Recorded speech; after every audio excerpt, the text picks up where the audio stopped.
ऐसी ही कहानियों के लिए जुड़े रहें हमारे साथ। चैनल को सब्सक्राइब और वीडियो को लाइक कमेंट जरूर करें। चलो अब कहानी पर आते हैं। पहाड़ी गांव के शराब खाने में शिवांश और उसके साथी बैठे हुए मस्ती कर रहे थे। तभी वहां एक आदमी नशे में धुत होकर काव्या के साथ बदतमीजी करने लगा। ये देखकर काव्या ने अपने शराब के ग्लास को उसके सिर पर फोड़ दिया, जिसकी वजह से उस शराबी के सिर से खून निकलने लगा। इस दृश्य को देखकर जहां सभी लोग शौक में थे, वहीं शिवांश और तारिश मुस्कुरा रहे थे। शिवांश और तारिश को मुस्कुराते हुए देखकर शराबी आदमी अपने सिर को पकड़कर दर्द भरी आवाज में बोला, मैं तुम तीनों को छोड़ूंगा नहीं। अभी मैं अपने साथियों के साथ मिलकर तुम दोनों को मारकर इस लड़की को अपने साथ ले जाऊंगा।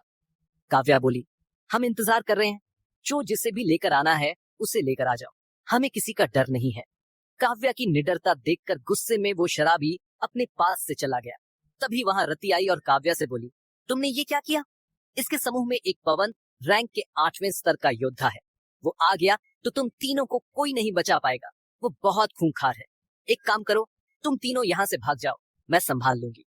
रति की बात सुनकर काव्या बोली, रति तुम चिंता मत करो, जब तक अंश हमारे साथ है हमारा कोई कुछ नहीं बिगाड़ सकता। कुछ दिन ही पहले हरित राज्य के अंश ने एक साथ 4 पवन रैंक के योद्धाओं को मौत दी है। काव्या की बात सुनकर रति के साथ साथ वहां मौजूद सभी लोग हैरान हो गए और शिवांश और उसके साथियों को देखने लगे। लेकिन उनकी आयु देखकर किसी को काव्या की बातों पर विश्वास नहीं हुआ और वो शिवांश और उसके साथियों का मजाक उड़ाने लगे। फिर भी शिवांश कुछ नहीं बोला और आराम से सबको देखता रहा। कुछ पल सबको देखने के बाद शिवांश ने रति से पूछा, रति क्या यहाँ लड़ने की अनुमति है या नहीं? रति शिवांश को देखते हुए बोली, लड़ सकते हो, लेकिन जो नुकसान होगा उसकी भरपाई करनी होगी। भरपाई किए बगैर नहीं जा सकते हो। रति को शिवांश की आंखों में विश्वास दिखा, जिसे देखकर रति को बहुत आश्चर्य हुआ। रति शिवांश को देख ही रही थी, तभी शिवांश बोला, रति क्या यहाँ औषधीय शराब मिल सकती है? रति बोली, हाँ मिल सकती है, लेकिन वो 3 तरह की है, 100, 200 और 300 जड़ी बूटी वाला शराब। तुम्हें कौन सा चाहिए? शिवांश ने पूछा। तीनों की कीमत क्या है? रति बोली, 50, 100 और 150 स्वर्ण मुद्रा। शिवांश ने कहा, 50 वाले 2 ले आओ। औषधीय शराब जड़ी बूटी से बनी होती थी, जो योद्धा को अपनी शक्ति बढ़ाने में सहायक होती थी। इससे ज्यादा नशा नहीं होता था, इसलिए शिवांश ने औषधीय शराब की मांग की थी। शिवांश की बात मानते हुए रति शराब की बोतल लाने चली गई, जिसके बाद काव्या शिवांश से बोली, शिवांश ये बोतल तो काफी महंगी है। शिवांश बोला, तो क्या हुआ, हमारे पास नहीं है क्या स्वर्ण मुद्रा? तारिश ने कहा, ठीक है, औषधीय शराब की कीमत मैं और काव्या चुकाएंगे। शिवांश बोला, जैसे तुम दोनों की मर्जी। शिवांश ने मना नहीं किया। वैसे भी उन दोनों के पास 2000 से ऊपर स्वर्ण मुद्रा थे। शिवांश, तारिश और काव्या इंतजार कर ही रहे थे, तभी एक धमाके के साथ शराब खाने का दरवाजा खुला और एक आवाज गूंजी, किसने हमारे साथी का सिर फोड़ा? जल्दी से घुटनों पर बैठकर माफी मांग लो। इस आवाज को सुनकर शिवांश और उसके साथियों ने दरवाजे की तरफ देखा तो वहां 3 लोग खड़े थे। उनमें एक वो था जिसका सिर फूटा था। उसने इतने समय में ही अपने गांव का इलाज करवा लिया था। शिवांश और उसके साथी उन तीनों को देख ही रहे थे, तभी वो आदमी जिसका सिर फूटा था शिवांश की तरफ इशारा करते हुए बोला, तेजा भाई, वही हैं वो तीनों। शिवांश और उसके साथियों को देखकर तेजा सिर फूटे आदमी से बोला, राका तुम इन बच्चों से हार गए, शर्म नहीं आ रही है तुम्हें? काव्या ने जिस इंसान का सिर फोड़ा था उस आदमी का नाम राका और उसके साथ आए एक पवन रैंक के योद्धा का नाम तेजा था। तेजा का गुस्सा देखकर राका अपना बचाव करते हुए बोला, भाई इन तीनों ने अचानक हमला कर दिया तो हम क्या करें, हम घायल हो गए। राका की बात वहां बैठे लोगों ने सुनी तो सब आश्चर्य में उन्हें देखने लगे, लेकिन उन लोगों ने कुछ नहीं बोला। वो सब के सब अपराधी थे, उन्हें ये सब लड़ाई देखने में मजा आता था, इसलिए सब चुपचाप लड़ाई का इंतजार कर रहे थे। वहीं काव्या जब राका की बात सुनी तो गुस्से में बोली, अरे खोंचू, झूठ क्यों बोल रहा है, मैंने अकेले तुम्हारे सिर को फोड़ा हूँ। काव्या की बात सुनकर राका गुस्से में काव्या को देखने लगा। तभी तेजा बोला, कड़े स्वर में, तुमने हमारे आदमी को मारा है, जल्दी से घुटनों के बल बैठकर हमारे साथी से माफी मांगो। राका बोला, नहीं भाई, इस लड़की को तो मैं अपने साथ ले जाऊंगा और अपनी दासी बनाकर रखूंगा। राका की बात सुनकर तेजा बोला, ये लड़की, सुना नहीं मेरे आदमी ने क्या कहा, अब चल हमारे साथ। तेजा की बात सुनकर काव्या लंबी सांस लेते हुए अपनी जगह पर बैठ गई और शिवांश से बोली, शिवांश और तारिश, आज मेरा मन नहीं है लड़ने का, इसलिए तुम दोनों ही लड़ो। तारिश बोला, अरे नहीं, मुझे तो शराब का इंतजार है, ये लड़ाई सिर्फ शिवांश लड़ेगा।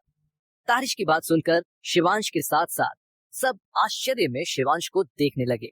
तभी शिवांश बोला, तुम दोनों बहुत बड़े शैतान हो। इतना बोलकर शिवांश अपनी जगह से खड़ा हो गया और अंगड़ाई लेने लगा और बोला, एक आदमी के मारने का 2 स्वर्ण मुद्रा लूंगा, यहाँ 3 है तो 6 स्वर्ण मुद्रा मंजूर है। शिवांश ने एक पवन रैंक की कीमत 2 स्वर्ण मुद्रा लगाई थी। ऐसा करके शिवांश ने उन तीनों का अपमान कर दिया था, जिसके कारण उन तीनों का गुस्सा 7वें आसमान पर पहुंच गया और आंखों में हत्या की भावना ली और अपने मुक्के में शक्ति इकट्ठा किए शिवांश की तरफ तीनों बढ़ने लगे। उन तीनों को आते देखकर शिवांश बोला, क्या तुम तीनों को मंजूर है कीमत? काव्या मुस्कुराते हुए बोली, हाँ मंजूर है, थोड़ा ज्यादा है लेकिन मंजूर है। काव्या के मंजूर करते ही शिवांश ने अपने हाथों में शक्ति इकट्ठा करना शुरू कर दिया। तभी शिवांश को अपने पीछे से एक शक्ति का हमला महसूस हुआ और शिवांश पीछे की तरफ मुड़ा और अपने शक्तियों से ढके हाथों से राका के साथ आए एक दूसरे आदमी के मुक्के को पकड़ लिया और तेजी में एक मुक्का उसके सीने पर मार दिया।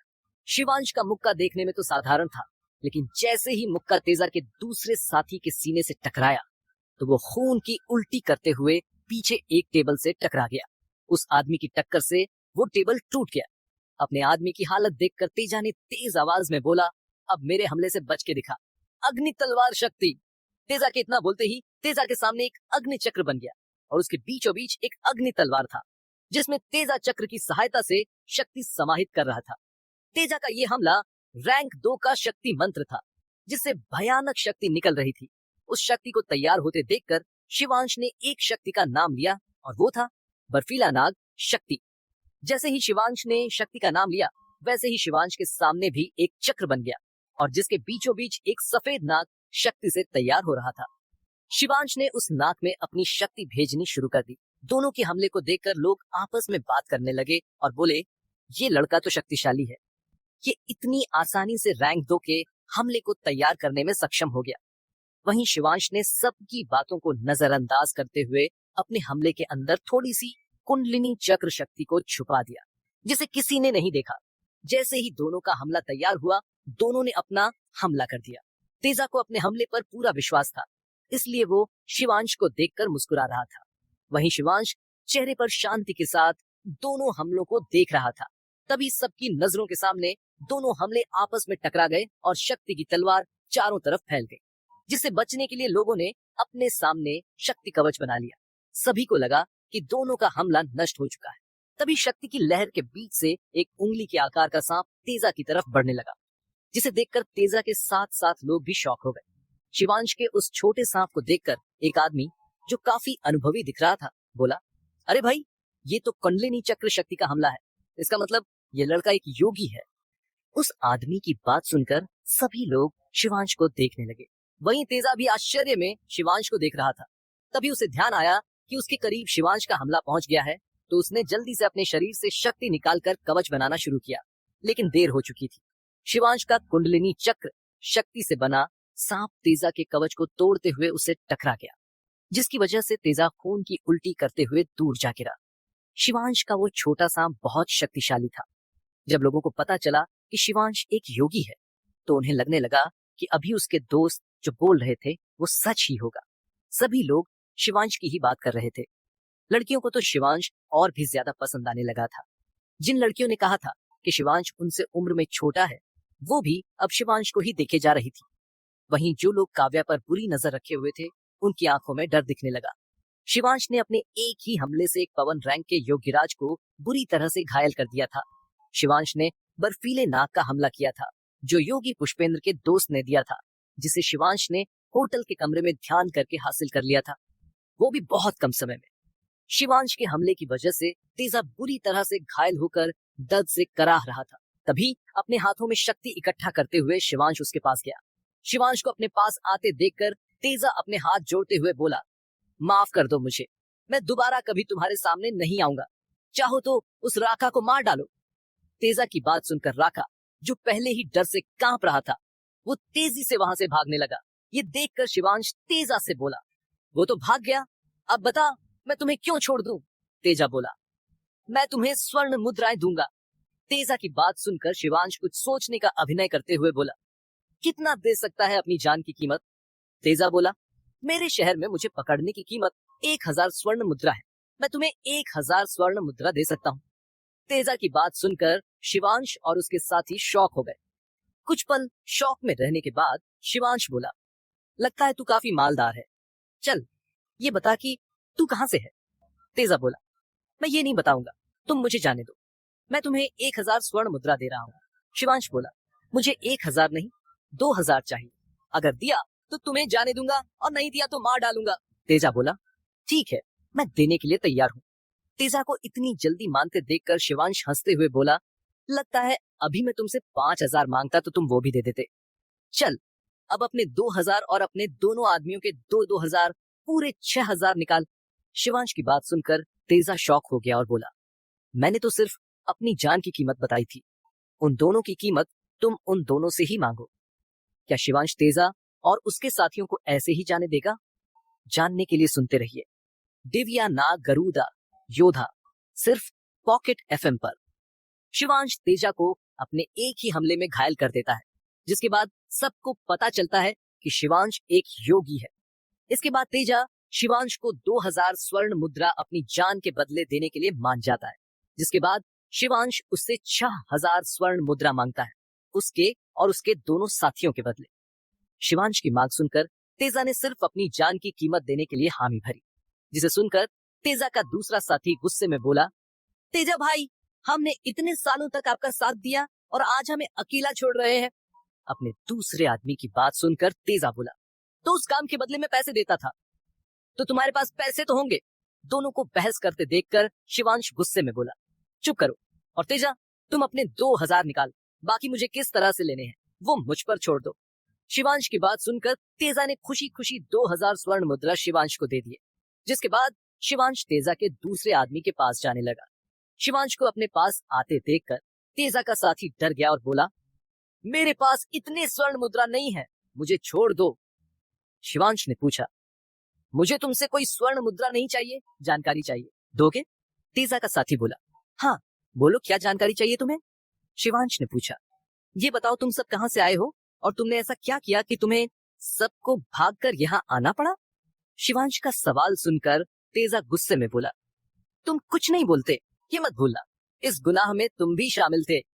तेजा का साथी बोला, मैं उस कारण में शामिल नहीं था जिस कारण से हमें भागना पड़ा, इसलिए मैं सब कुछ बताऊंगा। हरित राज्य के कुसुमपुर नगर से हम आए हैं।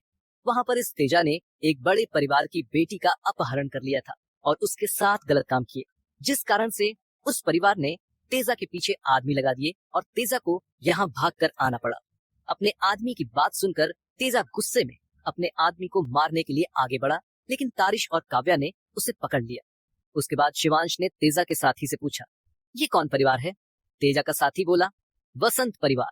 वसंत परिवार कुसुमपुर शहर के सबसे शक्तिशाली परिवारों में से एक है और ये तेजा भाई नगर के सबसे खतरनाक अपराधियों में से एक है। तेजा के साथी की बात सुनकर सभी लोग तेजा को देखने लगे।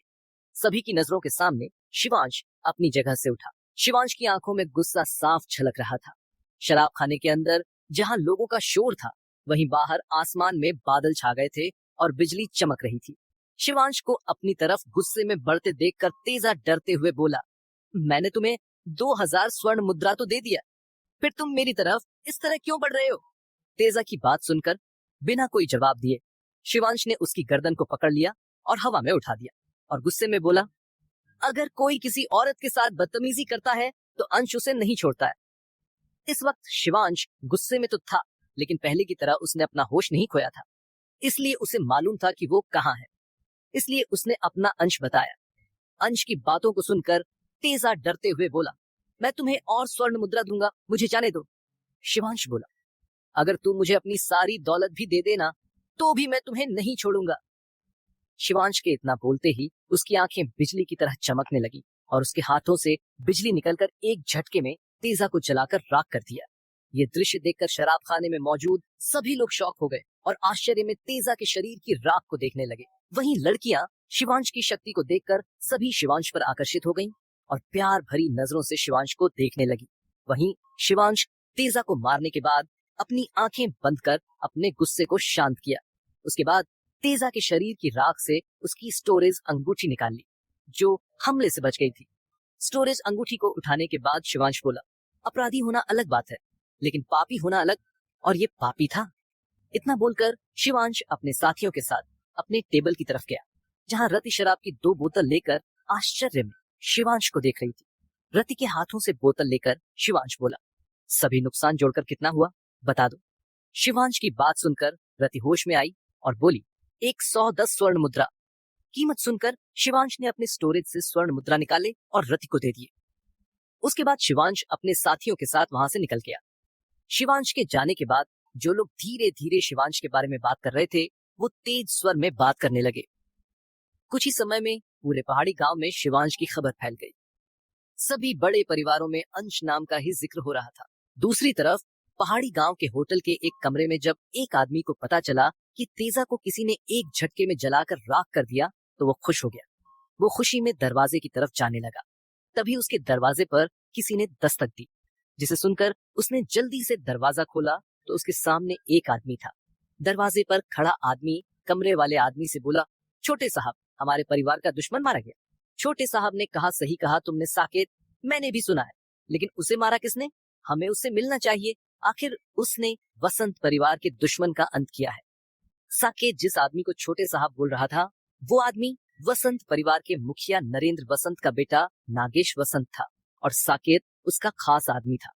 वसंत परिवार की ओर से नागेश वसंत को तेजा को मारने की जिम्मेदारी दी गई थी, लेकिन उसे सही मौका नहीं मिल रहा था। नागेश साकेत को देखते हुए बोला, उस लड़के के बारे में कुछ जानकारी मिली है? साकेत ने कहा, जी छोटे साहब, उस लड़के का नाम अंश है। वो अपने 2 साथियों के साथ यहाँ आया है और वो इसी होटल में रुका है।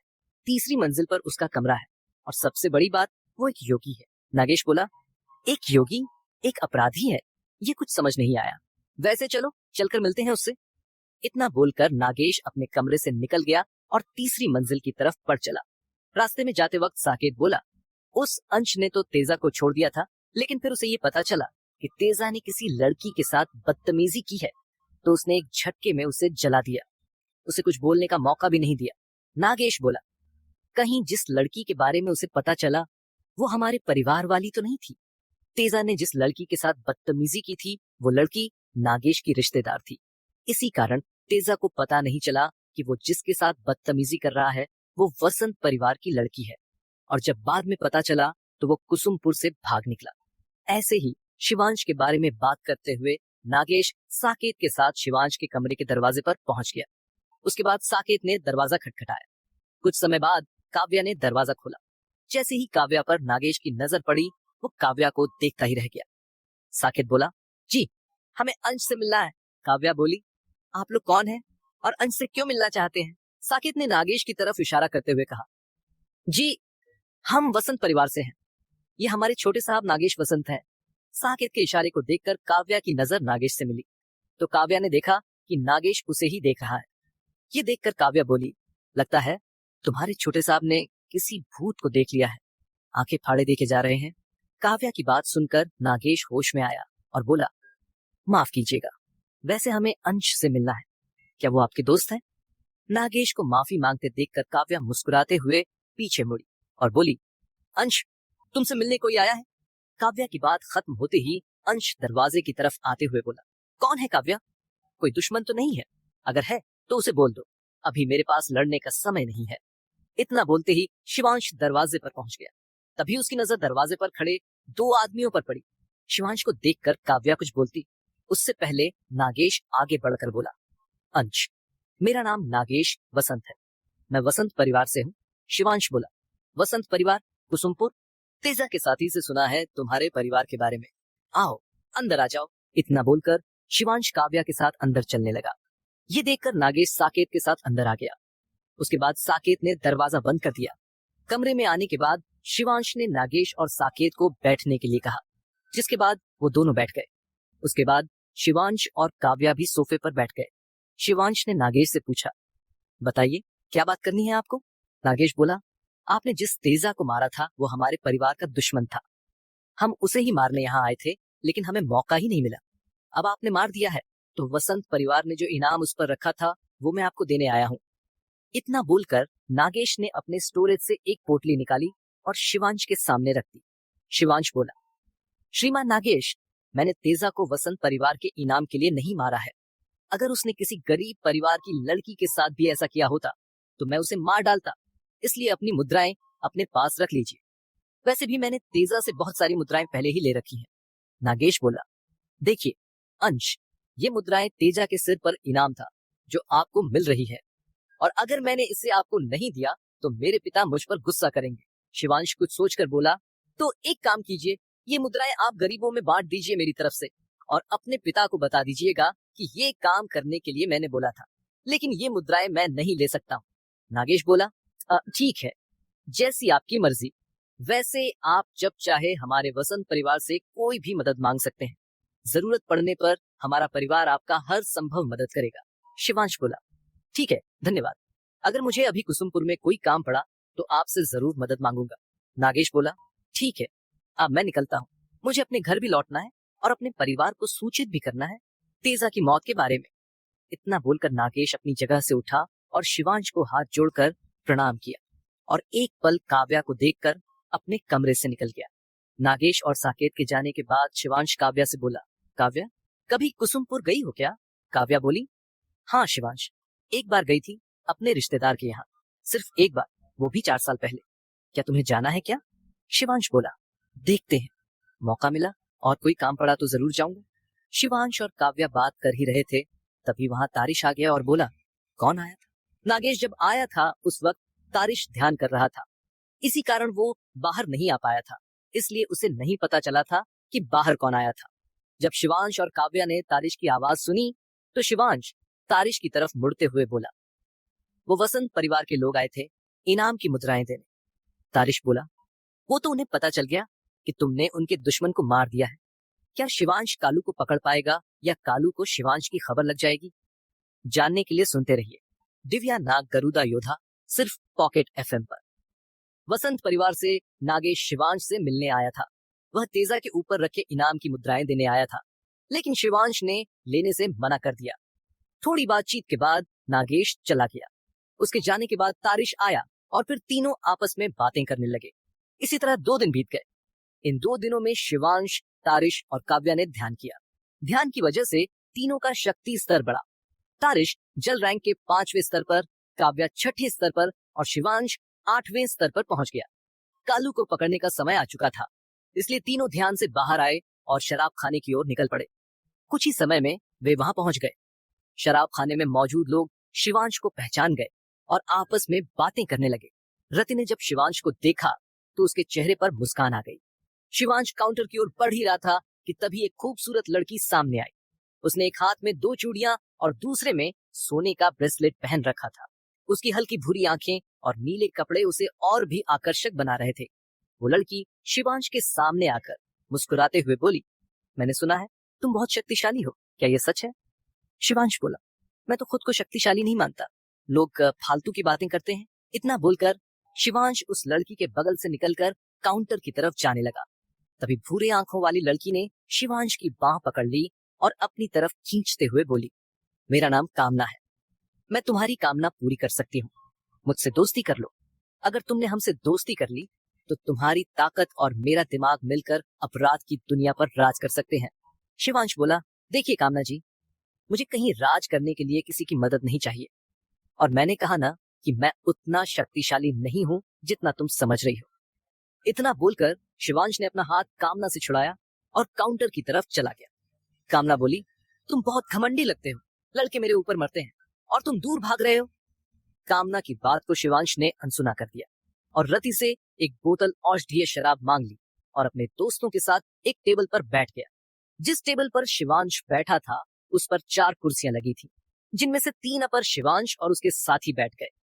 तीनों वहां बैठे ही थे कि वहां कामना आ गई और एक कुर्सी को शिवांश के बगल में खिसकाकर बैठते हुए बोली, तुम बड़े घमंडी हो, बात ही नहीं कर रहे हो, तुम जानते नहीं लड़के मुझसे बात करने के लिए मरते हैं, चाहो तो अपने आसपास देख लो। कामना की बात सुनकर शिवांश ने तो नहीं देखा, लेकिन तारिश और काव्या आसपास देखने लगे। आसपास देखते हुए तारिश बोला, अंश, ये तो सच बोल रही है, सभी लड़के तुम्हें ही गुस्से में देख रहे हैं, लगता है ये लड़की तुम्हें भाव दे रही है।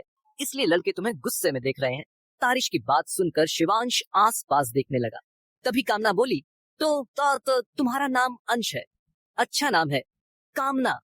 शिवांश से बात करने की कोशिश कर ही रही थी कि तभी रति एक शराब की बोतल लेकर आ गई और शिवांश को देते हुए कामना से बोली, कामना जी, हमारे ग्राहक को परेशान मत कीजिए। रति की बात सुनकर कामना बोली, रति, शायद तुम भूल रही हो कि मैं भी तुम्हारी ग्राहक हूँ और मैंने सुना है कि तुम 2 दिन पहले खुद ही अंश को शराब पिला रही थी और खूब बातें कर रही थी। कहीं तुम्हारी नजर तो नहीं है अंश पर? रति बोली, ऐसा कुछ नहीं है, मैं सिर्फ अपने ग्राहक का ख्याल रखती हूँ। रति और कामना की बहस बढ़ने लगी। ये देखकर शिवांश गुस्से में बोला, शांत हो जाओ तुम दोनों और जाओ यहाँ से। शिवांश के गुस्से को देखकर कामना धीरे से अपनी जगह से उठी और अपने कुछ दोस्तों के पास पहुंच गई। उसके बाद रति भी चली गई। उन दोनों के जाने के बाद शिवांश अपने साथियों के साथ औषधीय शराब पीने लगा। तीनों शांति से शराब पी ही रहे थे कि तभी शिवांश की नजर दरवाजे से आते एक शख्स पर पड़ी। शिवांश बोला, तो तू आ ही गया, बहुत इंतजार करवाया। शिवांश की बात सुनकर तारिश और काव्या ने दरवाजे की तरफ देखा तो दोनों भी खुश हो गए। असल में दरवाजे से कालू आया था, जिसके हाथों में बोतल थी। कालू तस्वीर से अधिक भयानक दिख रहा था और शौर्य उसके साथियों की नजर कालू पर ही थी। तारिश बोला, तो हम इसे कब पकड़ेंगे? शिवांश बोला, इंतजार करते हैं, एक बार ये यहाँ से बाहर निकले फिर इसे देख लेंगे। अगर हम खुद से इससे लड़ाई करेंगे तो लोगों को हम पर शक हो जाएगा, इसलिए आराम से सिर्फ नजर रखो। मैं रति से मिलकर आता हूँ, मुझे कुछ जानकारी चाहिए। इतना बोलकर शिवांश अपनी जगह से उठा और रति के पास चला गया। रति बोली, कालू तो आ गया, अब क्या करने वाले हो तुम? शिवांश बोला, इंतजार, वैसे मुझे कुछ और जानकारी चाहिए, लेकिन ये कालू से भी बड़ी है। क्या दोगी? रति बोली, बताओ क्या जानकारी चाहिए तुम्हें? शिवांश ने 2 मुंहे नाग कबीले का लॉकेट निकाला और उसे रति को देते हुए बोला, मुझे इस लॉकेट की जानकारी चाहिए। शिवांश के हाथ से लॉकेट लेकर जब रति ने लॉकेट पर बने निशान को देखा तो शॉक हो गई और बोली, इन लोगों से तुम्हारी क्या दुश्मनी है? शिवांश बोला, तुम बस इतना बताओ कि तुम इन सब के बारे में क्या जानती हो।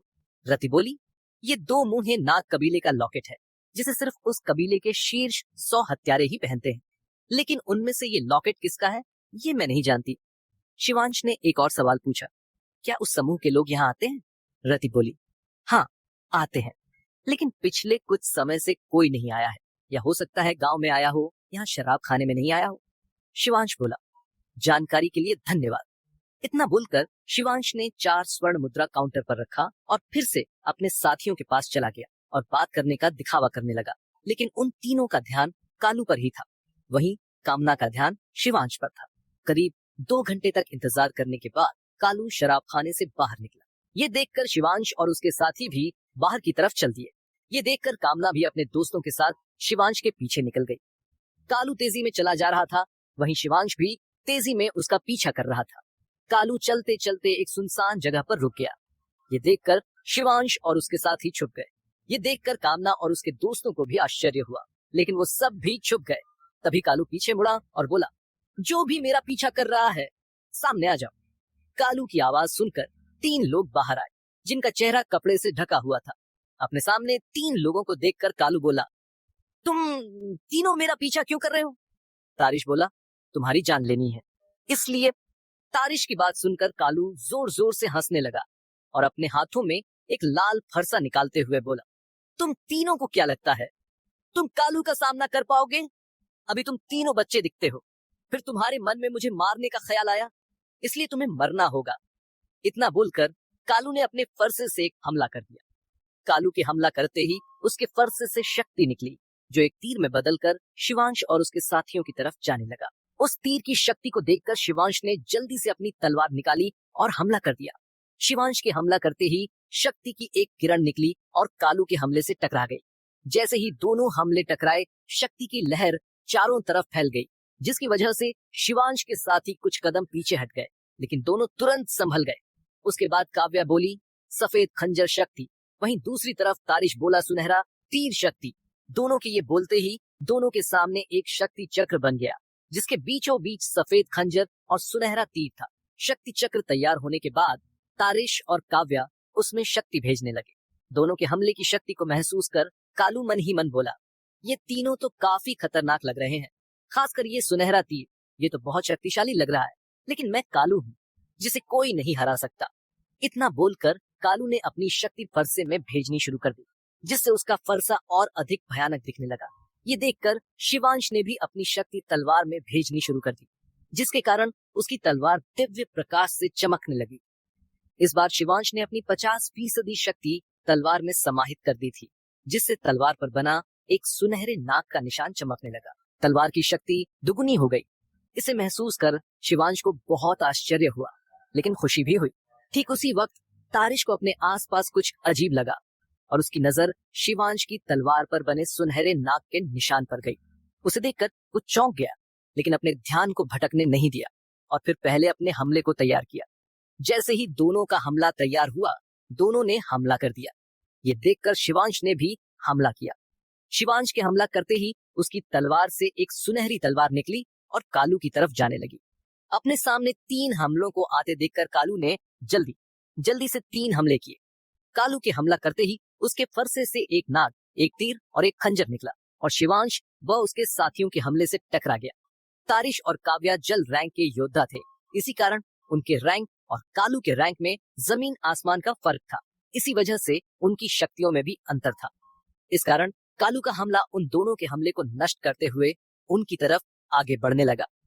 वहीं शिवांश के हमले से टकराने के बाद कालू का हमला नष्ट हो गया।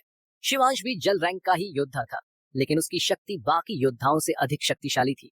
जब शिवांश ने देखा कि कालू का हमला तारिश और काव्या की तरफ बढ़ रहा है, तो उसने अपनी तलवार से 2 हमले किए, जिससे शक्ति किरण शिवांश के हमले से निकलकर कालू के हमले को नष्ट कर दिया। अपने तीनों हमले को नष्ट होते देखकर कालू को बहुत आश्चर्य हुआ और उसने अपना खतरनाक हमला करने का सोचा और मुस्कुराने लगा। कालू की मुस्कान को समझते ही शिवांश को देर नहीं लगी और उसने अपने दिव्यांश को जागृत करने का सोचा। शिवांश मन ही मन बोला, भगवान शेषनाग का दिव्यांश जागृत हो। शिवांश के इतना बोलते ही उसके माथे का निशान चमकने लगा, लेकिन उस निशान में सिर्फ पंचमुखी नाग का चिन्ह ही चमक रहा था, गरुड़ का नहीं। उस निशान के चमकने के बाद शिवांश ने अपने अंदर एक दिव्य शक्ति महसूस की, जिसके बाद शिवांश के शरीर से दिव्य प्रकाश निकलने लगा। शिवांश के तलवार का निशान देखकर क्यों शॉक हो गया तारिश? जानने के लिए सुनते रहिए दिव्या नाग गरुड़ा योद्धा, सिर्फ पॉकेट एफएम पर। जब शिवांश ने देखा कि कालू शक्तिशाली है, तो शिवांश ने अपने अंदर छुपे भगवान शेषनाग के अंश को जागृत करने का सोचा। शिवांश के अंदर के दिव्यांश को जागृत होते ही उसकी शक्ति बढ़ने लगी। ये देखकर कालू और उसके साथ साथ कामना और उसके साथ ही जो छुपकर शिवांश पर नजर रख रही थी, वो भी शॉक हो गई। लेकिन तारिश और काव्या शॉक नहीं हुए, क्योंकि जब शिवांश ने 5 लुटेरों को मारा था, उस वक्त शिवांश की शक्ति इसी तरह से बढ़ी थी। शिवांश की शक्ति बढ़ते देखकर कामना हैरान होकर बोली, ये लड़का तो बहुत ज्यादा शक्तिशाली है, ये अपनी शक्ति छुपा रहा था। अब देखो, जरूरत पड़ने पर इस लड़के ने अपनी वास्तविक शक्ति दिखाई। कौतूहल से भरकर कामना की एक सहेली बोली, लेकिन कामना, ये लड़का है कौन? गांव में कभी नहीं देखा है। कामना अपनी सहेली से बात कर रही थी। दूसरी तरफ कालू शिवांश की बढ़ती शक्ति देखकर डर गया और मन ही मन डर कर बोला, अब मुझे अपनी विशेष कला का प्रयोग करना होगा। इतना बोलकर कालू ने अपने हाथ को झटका दिया, जिससे उसके हाथ से एक नीला पदार्थ निकला और शिवांश की तरफ जाने लगा।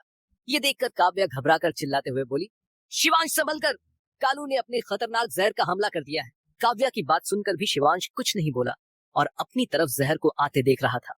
शिवांश जहर को देख ही रहा था, तभी कालू का जहर शिवांश से टकरा गया। ये देखकर कालू खुश होकर बोला, अब तुम तीनों की मौत निश्चित है। कालू को खुश होते देखकर शिवांश आत्मविश्वास से बोला, ज्यादा खुश मत हो कालू, आज तो मरेगा तू ही, क्योंकि तेरे इस जहर में इतनी शक्ति नहीं है कि शिवांश को सुला सके। इतना बोलकर शिवांश एक झटके में कालू के पास पहुंच गया। ये देखकर कालू डर गया और कुछ कदम पीछे हट गया। ये देखकर शिवांश धमकी भरे लहजे में बोला, अब तुम नहीं भाग पाओगे कालू। इतना बोलकर शिवांश ने एक मुक्का कालू के दिल के पास दे मारा। कालू जब तक बचने की कोशिश करता, शिवांश का साधारण दिखता हमला कालू के सीने से टकरा गया, जिसकी वजह से कालू खून की उल्टी करते हुए उड़ता हुआ पीछे जाकर जमीन से टकरा गया। जैसे ही कालू जमीन से टकराया, उसके मुंह से चीख निकल गई। शिवांश इस वक्त अपने अंदर के दिव्यांश की शक्ति का इस्तेमाल कर रहा था। इस कारण कालू शिवांश का एक मुक्का भी नहीं झेल पाया और मारा गया। कालू के मरने के बाद शिवांश ने अपने अंदर के जहर को नष्ट कर दिया। ये वो जहर था जो कालू की वजह से शिवांश के अंदर गया था। अपने अंदर के जहर को नष्ट करने के बाद शिवांश ने फिर से भगवान शेषनाग के अंश की शक्ति को शांत कर दिया, जिसके कारण शिवांश फिर से जल रैंक का योद्धा बन गया। शिवांश को नॉर्मल होता देखकर काव्या और तारिश उसके पास आए, जिसके बाद काव्या चिंता से बोली, कालू तो मर गया, अब क्या करना है? व्यावहारिक सुझाव देते हुए शिवांश ने कहा, इसे अपनी शक्तियों से ढको और स्टोरेज में रख लो। उसके बाद हम होटल चलते हैं, जिसके बाद हम राजधानी के लिए निकलते हैं। शिवांश की बात सुनकर दोनों ने सहमति जता दी। उसके बाद दोनों ने अपनी अपनी शक्ति का इस्तेमाल किया और कालू के शरीर को ढककर तारिश ने उसे अपने स्टोरेज में रख लिया। जिसके बाद तीनों वहां से जाने लगे, तभी अचानक शिवांश रुक गया और गंभीरता से बोला, बहुत कुछ देख लिया तुमने, बाहर आ जाओ। शिवांश की बात सुनकर काव्या और तारिश शॉक हो गए और इधर उधर देखने लगे। तभी एक छुपने की जगह से एक साथ 3 लड़कियां और 2 लड़के बाहर आए। वो सब कामना और उसके दोस्त थे। उन सबको देखकर काव्या हैरानी से बोली, शिवांश, ये सब कब से हमारा पीछा कर रहे थे? गंभीरता से शिवांश ने कहा, जब से हम शराब खाने से निकले तब से ये सब हमारा पीछा कर रहे हैं। चिंता से तारिश ने शिवांश से पूछा, तो इनका क्या करना है? इन सब ने तो सब कुछ देख लिया है। तारिश की बात सुनकर और शिवांश और काव्या की अपनी तरफ देखते देखकर कामना डरते हुए बोली, देखो, मैं किसी को कुछ नहीं बताऊंगी, हमें जाने दो। कामना को डरते देखकर शिवांश, तारिश और काव्या हंसने लगे। उसके बाद काव्या मुस्कुराते हुए बोली, तुम सब निकलो यहाँ से। शिवांश का उसूल है कि वो किसी को बेवजह से नहीं मारता है और तुम सब ने कोई बड़ा अपराध नहीं किया है, इसलिए निकलो यहाँ से, इससे पहले कि हमारा फैसला बदले। राहत से कामना ने कहा, ठीक। इतना बोलकर कामना तेजी से अपने दोस्तों के साथ निकल गई। उन सब के जाने के बाद शिवांश और उसके साथी मुस्कुराते हुए होटल की तरफ निकल गए। कुछ ही समय में तीनों होटल पहुंचे और कमरा खाली करके वहां से निकल गए। होटल से निकलने के बाद शिवांश और उसके साथी राजधानी के रास्ते पर चल पड़े, लेकिन जाने से पहले शिवांश ने एक पत्र रति के नाम का चंदू को दे दिया और उसे रति तक पहुंचाने को बोल दिया था। शिवांश ने उस पत्र में रति को धन्यवाद कहा था और उसे कालू की मौत की खबर भी दे दी थी। कुछ ही समय बाद तीनों पहाड़ी गांव के क्षेत्र से बाहर निकल आए और तेजी में राजधानी की तरफ जाने लगे। 3 दिनों के सफर के बाद शिवांश और उसके साथी राजधानी पहुंच गए। राजधानी पहुंचने के बाद शिवांश पहले शिकारी समूह के कार्यालय में नहीं गया और एक सुनसान जगह देखकर कालू की स्टोरेज अंगूठी निकाल ली। उसके बाद शिवांश शिकारी समूह दल के कार्यालय पहुंच गया। जब मोहिनी ने शिवांश को देखा तो वो शॉक हो गई, क्योंकि शिवांश 1 हफ्ते में ही लौट आया था। कुछ समय तक शॉक में रहने के बाद मोहिनी निराशा से बोली, तो तुम सब भी असफल हो गए कालू को मारने में? आश्चर्य से काव्या बोली, तुम्हें ऐसा क्यों लगा कि हम असफल हो गए हैं? व्याख्या करते हुए मोहिनी ने कहा, वो इसलिए कि तुम सब 1 हफ्ते में ही आ गए। यहाँ तो कुछ 1 महीने के इंतजार के बाद भी कालू को मार नहीं पाए थे। मोहिनी की बात सुनकर शिवांश और काव्या ने एक दूसरे को देखा। फिर शिवांश ने कुछ इशारा किया, जिसके बाद तारिश ने कालू के मारे हुए शरीर को मोहिनी के सामने रख दिया। जब मोहिनी ने कालू के मारे हुए शरीर को देखा तो वो शॉक हो गई और चीखते हुए बोली, कालू मारा गया। मोहिनी की चीख और उसकी बात सुनकर वहां काम कर रहे कर्मचारी और सभी शिकारी एक झटके में मोहिनी की तरफ आ गए और जब उन सब ने कालू के मारे हुए शरीर को देखा तो वो सब शॉक हो गए और शिवांश और उसके साथियों को देखने लगे। कुछ ही समय में कालू की मौत की खबर पूरी राजधानी में फैल गई और फिर से शिवांश के नाम के चर्चे शुरू हो गए। जब बिस्ट परिवार को इसकी खबर मिली तो वो सब शॉक हो गए, क्योंकि कालू एक 9 ग्रह रैंक का योद्धा था जिसे मारना आसान नहीं था। इस खबर के बाद बिस्ट परिवार के मुखिया ने अपने आदमियों को शिवांश की सच्चाई का पता लगाने का आदेश दिया। दूसरी तरफ शिवांश ने कालू की मौत पर जो 500 स्वर्ण मुद्रा का इनाम था उसे लिया और निकल गया अपने साथियों के साथ। शिकारी समूह दल की इमारत से निकलने के बाद शिवांश ने अपने साथियों से पूछा, तुम सब अब कहाँ जाओगे? निष्ठा से तारिश ने कहा, मैं तो तुम्हारे साथ ही रहूंगा, क्योंकि इस शहर में मेरा अपना कोई नहीं है। चिंता से काव्या ने कहा, मैं तो घर जाने का सोच रही हूँ, लेकिन मुझे डर है कि कहीं फिर से वहां बिस्ट परिवार के लोग ना आ जाएं। तो ठीक है, हम एक घर किराए पर लेते हैं जिसमें 3 कमरे हों। वहीं हम तीनों रहेंगे कुछ समय, क्योंकि ज्यादा समय मैं इस राजधानी में रुक नहीं सकता हूँ। वैसे भी कब नया शिकार करने जाना पड़े मालूम नहीं, शिवांश ने कहा। सहमति से काव्या ने कहा, सही कहा तुमने, चलो कोई घर देखते हैं। इतना बोलकर काव्या शिवांश और तारिश के साथ घर देखने के लिए निकल पड़ी। एक दिन तक घर खोजने के बाद शिवांश और उसके साथियों को एक घर मिल गया जिसमें 3 कमरे और छत भी थी। वो कमरा तीनों को पसंद आया, जिसके बाद तीनों ने कमरा ले लिया। घर के मालिक ने उन सब से महीने का एक स्वर्ण मुद्रा मांगा, जिसे बड़ी आसानी से शिवांश ने उसे दे दिया। कमरे में सब कुछ था, इसलिए शिवांश और उसके साथियों को बर्तन और बिस्तर खरीदने नहीं पड़े। कमरे को पूरी तरह से साफ करने के बाद शिवांश बोला, तुम दोनों आराम करो, मैं थोड़ा ध्यान करने जा रहा हूँ छत पर।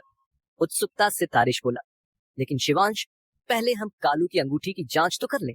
शांत भाव से शिवांश ने कहा, तुम दोनों जांच कर लो और बाद में बता देना, अभी मैं ध्यान करने जा रहा हूँ। इतना बोलकर शिवांश छत की तरफ निकल गया। छत पर जाने के बाद शिवांश ने आसपास देखा और ध्यान करने के लिए बैठ गया और उस मंत्र का ध्यान करने लगा जिस मंत्र को भगवान शेषनाग ने उसे दिया था। उस मंत्र का ध्यान शुरू करते ही आसमान धीरे धीरे लाल होने लगा। कुछ घंटे ध्यान करने के बाद अचानक समय रुक गया और आसमान से एक जानी पहचानी आवाज शिवांश को सुनाई दी। आंखें खोलो शिवांश। वो आवाज भगवान शेषनाग की थी, जिसे सुनकर शिवांश ने अपनी आंखें खोली और खड़े होकर अपने हाथ जोड़ते हुए श्रद्धा से बोला, भगवान शेषनाग को हमारा प्रणाम। आशीर्वाद देते हुए भगवान शेषनाग ने कहा, कल्याण हो शिवांश, अब धारण करो तुम प्रलय अग्नि शक्ति। भगवान शेषनाग के इतना बोलते ही आसमान की आग की लपटें जो नाग की तरह घूमते हुए शिवांश में समाहित होने लगी, जिसके बाद शिवांश ने अपनी आंखें बंद कर ली। कुछ समय तक प्रलय अग्नि शक्ति को धारण करने के बाद आसमान से आग की लपटें आनी बंद हो गईं, जिसके बाद फिर से भगवान शेषनाग की आवाज शिवांश को सुनाई दी, शिवांश, तुमने प्रलय अग्नि शक्ति के पहले पड़ाव की शक्ति को प्राप्त कर लिया। उस शक्ति में कुल 100 पड़ाव है। जिज्ञासा से शिवांश ने पूछा, प्रभु, क्या भगवान विष्णु ने जो मंत्र मुझे दिए थे उसमें भी 100 पड़ाव हैं क्या? स्पष्ट करते हुए भगवान शेषनाग ने कहा, नहीं शिवांश, उसमें 200 पड़ाव हैं, जिसमें से तुमने 2 पड़ाव ही पार किए हैं। कृतज्ञता से शिवांश हाथ जोड़ते हुए बोला, धन्यवाद प्रभु, हम पर कृपा करने के लिए। आशीर्वाद देते हुए भगवान शेषनाग ने कहा, हमारा तो यही आशीर्वाद है शिवांश कि तुम पर भगवान विष्णु की कृपा बनी रहे, क्योंकि जब तक उनकी कृपा बनी रहेगी तुम्हें कोई हरा नहीं पाएगा। अब मैं चलता हूँ शिवांश। इतना बोलकर भगवान शेषनाग की आवाज आनी बंद हो गई और समय फिर से अपनी गति से चलने लगा। समय के फिर से चलने के बाद शिवांश ध्यान की जगह से उठा और नीचे अपने कमरे में आ गया, जहाँ उसे तारिश घायल मिला जो बेहोश था। ये देखकर शिवांश तेजी में तारिश के पास गया और अपनी शक्ति का इस्तेमाल करके तारिश को होश में लाया। जब तारिश होश में आया तो अपने सामने शिवांश को देखकर तारिश घबराकर बोला, शिवांश, काव्या को बचा लो, उसे कुछ लोग ले गए हैं।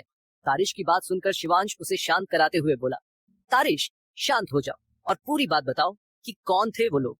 विस्तार से तारिश ने कहा, शिवांश, तुम्हारे जाने के कुछ समय बाद ही हम पर हमला हुआ। हमें तो तुम्हें बुलाने का मौका ही नहीं मिला और वो लोग काव्या को लेकर चले गए। लेकिन जाते जाते काव्या बोली कि ये लोग बिस्ट परिवार के लोग हैं। तारिश की बात सुनकर शिवांश गुस्से में बोला, मेरे दोस्तों पर हमला करने का खामियाजा तो इन बिस्ट परिवार के लोगों को भुगतना ही होगा। चलो तारिश, काव्या को बचा कर लाते हैं। शिवांश की बात सुनकर तारिश अपनी जगह से उठ गया और शिवांश के साथ घर से बाहर निकल गया। कुछ ही समय के बाद शिवांश बिस्ट परिवार की हवेली के सामने पहुंच गया। बिस्ट परिवार की हवेली के सामने एक बड़ा मुख्य द्वार था, जिस पर बड़े अक्षरों में लिखा था, बिस्ट सफेद नाग परिवार। क्या शिवांश और तारिश काव्या को बचा पाएंगे? जानने के लिए सुनते रहिए दिव्य नाग गरुड़ योद्धा, सिर्फ पॉकेट एफएम पर। शिवांश जब ध्यान से बाहर आकर अपने कमरे में पहुंचा तो उसे वहां पता चला कि काव्या को बिस्ट परिवार के लोग ले गए हैं। जिसके बाद शिवांश तारिश के साथ बिस्ट परिवार की हवेली के सामने पहुंच जाता है। बिस्ट परिवार की हवेली बहुत बड़ी थी, लेकिन ऐसा लगा कि शिवांश को इससे कोई फर्क ही नहीं पड़ा और वो मुख्य द्वार की तरफ बढ़ने लगा। दूसरी तरफ हवेली के अंदर हॉल में एक लड़की को घेरकर बहुत सारी औरतें और लड़कियां बैठी थी और उन सब के पीछे कुछ दूरी बनाकर बिस्ट परिवार के योद्धा खड़े थे। तभी वो लड़की चिंता से बोली, देखो, मुझे जाने दो, मेरे दोस्त आए तो ठीक नहीं होगा। ये लड़की काव्या थी, जिसे घेरकर बिस्ट परिवार की औरतें और लड़कियां खड़ी थी। काव्या की बात सुनकर एक लड़की कौतूहल से बोली, मैंने सुना है कि तुम्हारा दोस्त बहुत शक्तिशाली है, लेकिन हमारे आदमी तो बता रहे थे कि वो एक ही हमले में घायल हो गया। आत्मविश्वास से काव्या बोली, तुम्हारे आदमियों ने जिसे घायल किया था वो शिवांश नहीं था। शिवांश तो ध्यान करने गया था, लेकिन मुझे विश्वास है बहुत जल्द वो आएगा। काव्या इतना बोली ही थी कि सबको एक धमाका सुनाई दिया, जिसे सुनकर सभी योद्धा बाहर की तरफ भागे। जिसे देखकर काव्या संतुष्टि से बोली, कहा था ना कि शिवांश जरूर आएगा अपनी दोस्त को बचाने। जब उसे पता चला था कि एक आदमी ने एक लड़की के साथ बदतमीजी की थी और वो आदमी उसके सामने है, तो उसने एक पल नहीं लगाया उसे मारने, जबकि वो उस लड़की को जानता भी नहीं था। फिर मैं तो उसकी दोस्त हूँ, पता नहीं क्या करेगा वो। व्यंग्य से एक औरत बोली, तुम्हें अपने दोस्त पर इतना भरोसा है? मालूम नहीं है तुम्हें कि हमारे पास पूरी सेना है, जिसमें 9 रैंक के योद्धा भी हैं। काव्या ने जब से शिवांश की शक्ति देखी थी, तब से उसे शिवांश पर खुद से ज्यादा भरोसा था। उसे भरोसा था कि शिवांश उसे बचा लेगा, इसलिए विश्वास के साथ काव्या बोली, आप नहीं जानती चाची जी, शिवांश की शक्ति क्या है। कुछ दिन पहले ही उसने कालू को मारा है, तो आपके योद्धाओं को भी मार सकता है। इसलिए अगर अपने बेटे को बचाना चाहती है तो उसे समझाइए कि शिवांश का गुस्सा भड़के उससे पहले हमें जाने दीजिए। जिस औरत ने अपने योद्धाओं की शक्ति काव्या को बताई थी, वो औरत दुर्जय बिस्ट की माँ थी। काव्या की बात सुनकर दुर्जय की माँ थोड़ी चिंतित हो गई और कुछ बोलने ही वाली थी, तभी सीढ़ी से एक आवाज आई। आत्मविश्वास से दुर्जय बोला, आप चिंता मत कीजिए माँ, ये शिवांश हमारा कुछ नहीं बिगाड़ पाएगा, मैं अभी उसे खत्म करके आता हूँ। इतना बोलकर दुर्जय बाहर की तरफ चला गया। ये देखकर बिस्ट परिवार की लड़कियां युद्ध देखने चल दी, लेकिन काव्या को बाहर नहीं जाने दिया गया। वहीं दूसरी तरफ बाहर शिवांश और तारिश के सामने बिस्ट परिवार के योद्धा खड़े थे। उन सब में सबसे आगे बिस्ट परिवार का मुखिया दुष्यंत बिस्ट खड़ा था, जिसके आसपास बिस्ट परिवार के कई और सदस्य खड़े थे। दुष्यंत बिस्ट शिवांश को देखते हुए धमकी भरे अंदाज में बोला, लड़के, तुम एक प्रतिभाशाली योद्धा हो, क्यों समय से पहले मरना चाहते हो? लौट जाओ यहाँ से। काव्या हमारे परिवार की बहू है, इसलिए वो यहाँ से नहीं जा सकती है। दृढ़ता से शिवांश ने कहा, वो अब भी तुम्हारे परिवार की बहू नहीं है और किसी लड़की के साथ जबरदस्ती शादी करना गलत है और मुझे सिर्फ सही गलत से ही फर्क पड़ता है। वैसे भी काव्या हमारी दोस्त है, इसलिए उसे बचाना मेरा कर्तव्य है। चेतावनी देते हुए बिस्ट परिवार का दूसरा सदस्य बोला, तुम मारे भी जा सकते हो लड़के, तुम हमारी ताकत नहीं जानते हो। निडरता से शिवांश ने कहा, मुझे इससे फर्क नहीं पड़ता है, अगर आपने हमें काव्या नहीं सौंपी तो मैं हमला करने के लिए मजबूर हो जाऊंगा। इतना बोलकर शिवांश ने अपनी तलवार को निकाल लिया, जिसे देखकर तारिश ने भी अपनी तलवार को निकाल लिया। जब बिस्ट परिवार के योद्धाओं ने देखा कि शिवांश और तारिश ने अपने अपने हमले तैयार कर लिए हैं, तो उन सब ने भी अपने हथियार निकाल लिए और हमला करने ही वाले थे। तभी पीछे से एक आवाज आई, रुक जाओ। इस आवाज को सुनकर जब सब ने पीछे देखा तो वहां दुर्जय खड़ा था। सबको रोकने के बाद दुर्जय बोला, तो तुम हो शिवांश, आजकल बहुत चर्चे सुने हैं तुम्हारे। हाँ, मैं ही शिवांश हूँ, तुम कौन हो? शिवांश दुर्जय को देखते हुए बोला। दुर्जय बिस्ट काव्या का होने वाला पति दुर्जय ने कहा। दुर्जय की बात सुनकर तारिश बोला, तो तुम दुर्जय हो, कुछ खास तो नहीं हो, तुम फिर काव्या जैसी खूबसूरत लड़की के पीछे क्यों पड़े हो? क्या राजधानी में और कोई लड़की नहीं है? तारिश की बात सुनकर दुर्जय को गुस्सा आ गया, लेकिन उसने अपने गुस्से को अंदर ही दबा लिया और बोला, मैं कैसा हूँ ये तुमसे जानने की जरूरत नहीं है। अगर तुम्हें काव्या चाहिए तो तुम्हें मुझसे द्वंद करना होगा। क्या मंजूर है तुम्हें द्वंद? मंजूर है, कब लड़ना है? शिवांश ने कहा।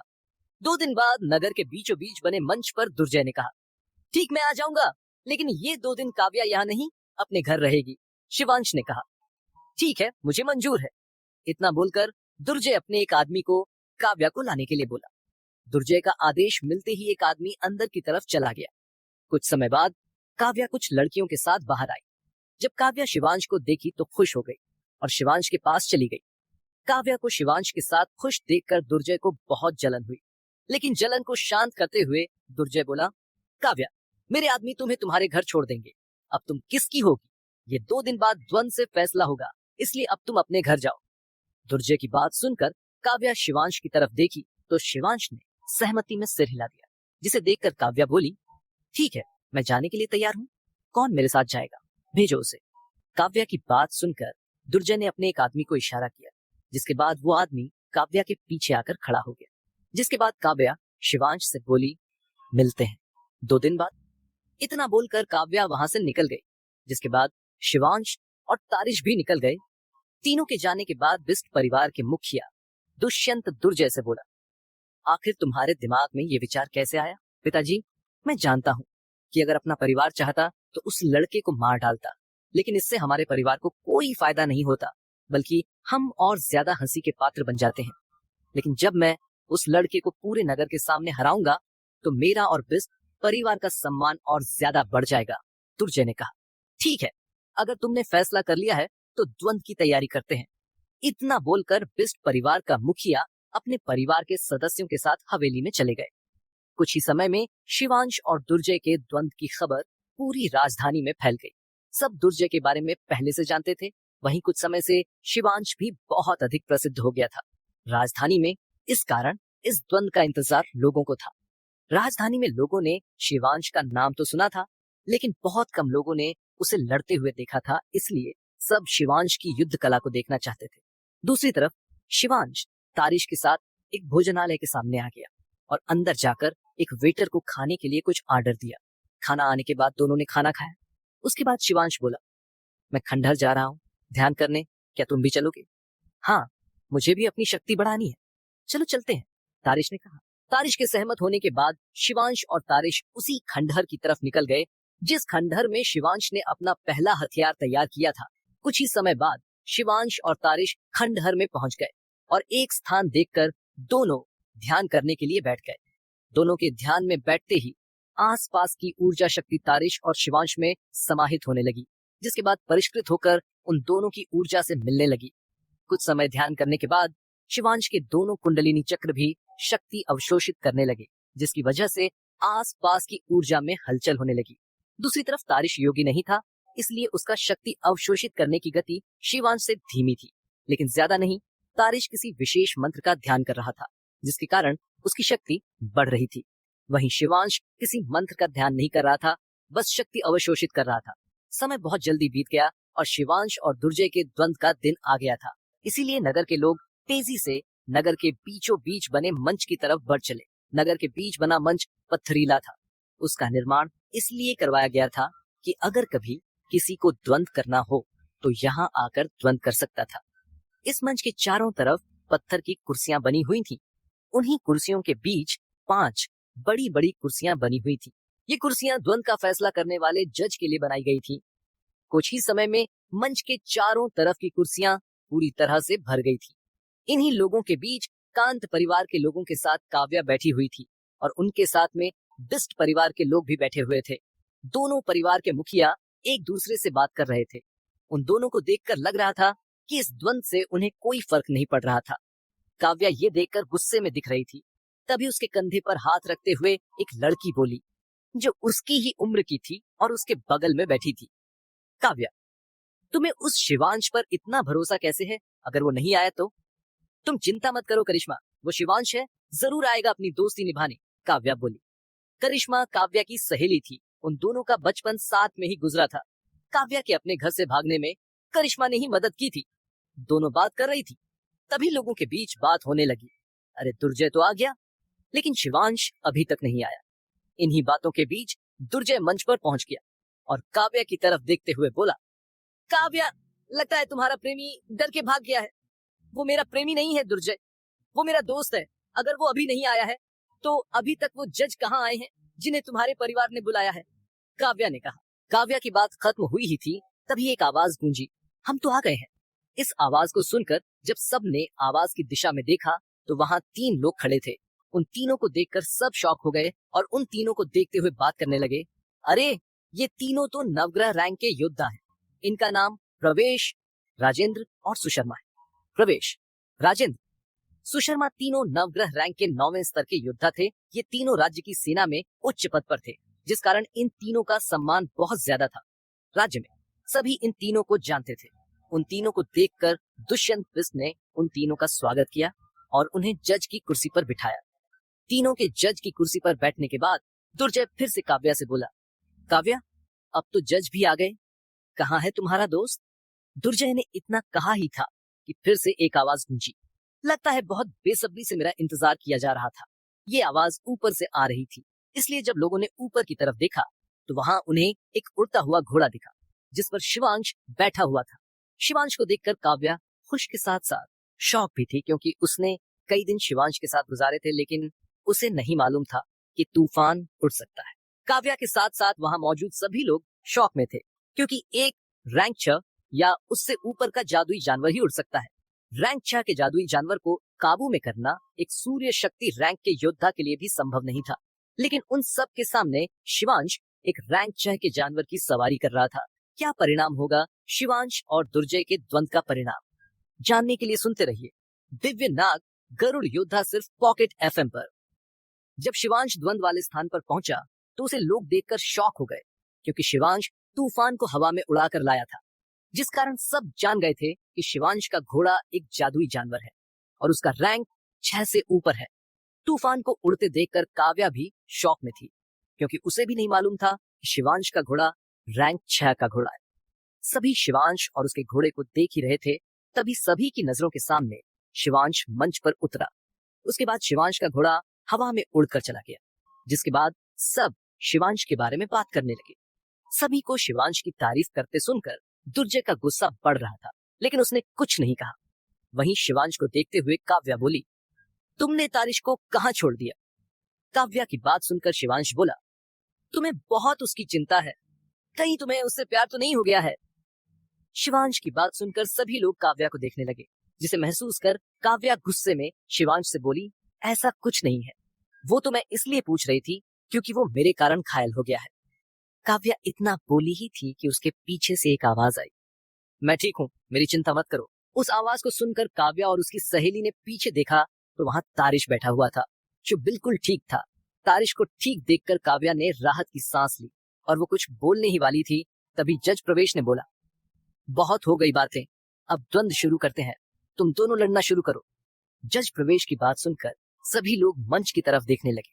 वहीं दुर्जय गुस्से में शिवांश को देखने लगा। अचानक उसके शरीर से शक्ति निकलने लगी, जो एक तीर में बदल गया, जिसकी नोक एक नाग के फन की तरह दिख रहा था। उस हमले को देखकर शिवांश ने भी अपने शरीर से शक्ति निकालना शुरू कर दिया, जिसमें थोड़ी से कुंडलिनी चक्र शक्ति को समाहित कर दिया। जैसे ही दोनों का हमला पूरी तरह से तैयार हुआ, दोनों ने हमला कर दिया। दोनों के हमले को करीब आते लोग शांति से देख रहे थे, तभी सभी की नजरों के सामने शिवांश और दुर्जय का हमला एक धमाके के साथ टकरा गया, जिसके बाद दोनों हमले नष्ट हो गए। अपने शक्तिशाली हमले, जिसमें दुर्जय ने अपनी 30% शक्ति का प्रयोग कर लिया था, उसे शिवांश ने बड़ी आसानी से नष्ट कर दिया। लेकिन उसे कोई नहीं जानता था कि शिवांश ने अपनी शक्ति के बीच कुंडलिनी चक्र शक्ति को छुपा दिया था, जिसे कुछ लोगों ने ही देखा था। शिवांश पिछले 2 दिन के ध्यान के बाद भी अपने शक्ति स्तर को बढ़ा नहीं पाया था। शिवांश अभी भी जल रैंक के 8वें स्तर पर ही था, वहीं दुर्जय पवन रैंक के 8वें स्तर पर था। दोनों के रैंक में पूरे 1 रैंक का अंतर था। फिर भी शिवांश आसानी से दुर्जय के हमले को नष्ट कर दिया। अपने हमले को नष्ट होते देखकर दुर्जय ने अपना एक चाबुक निकाल लिया और उसमें जहरीले कांटे बने हुए थे। दुर्जय ने उस चाबुक में अपनी शक्ति समाहित करना शुरू कर दिया, जिसकी वजह से चाबुक एक तेज रोशनी से चमकने लगा। दुर्जय का चाबुक एक रैंक 2 का हथियार था। उस चाबुक को देखकर शिवांश ने अपने हाथों में शक्ति इकट्ठा करना शुरू कर दिया। जब शिवांश का हाथ पूरी तरह से शक्ति से ढक गया तो शिवांश ने उसमें अपनी थोड़ी सी कुंडलिनी चक्र छुपा दिया, जिसके बाद शिवांश दुर्जय की तरफ देखने लगा। तभी दुर्जय ने अपना हमला शिवांश की तरफ कर दिया। दुर्जय का चाबुक सांप की चाल में शिवांश की तरफ जाने लगा। ये देखकर सभी लोग बात करने लगे, अगर ये हमला शिवांश से टकरा गया तो वो जरूर मर जाएगा। इस चाबुक की नोक में जहर है, जिससे बचना मुश्किल है। ऐसी ही बातों के बीच दुर्जय का हमला शिवांश के पास पहुंच गया। आगे क्या हुआ जानने के लिए अगला पार्ट सुने और कमेंट में बताएं कहानी कैसी लगी।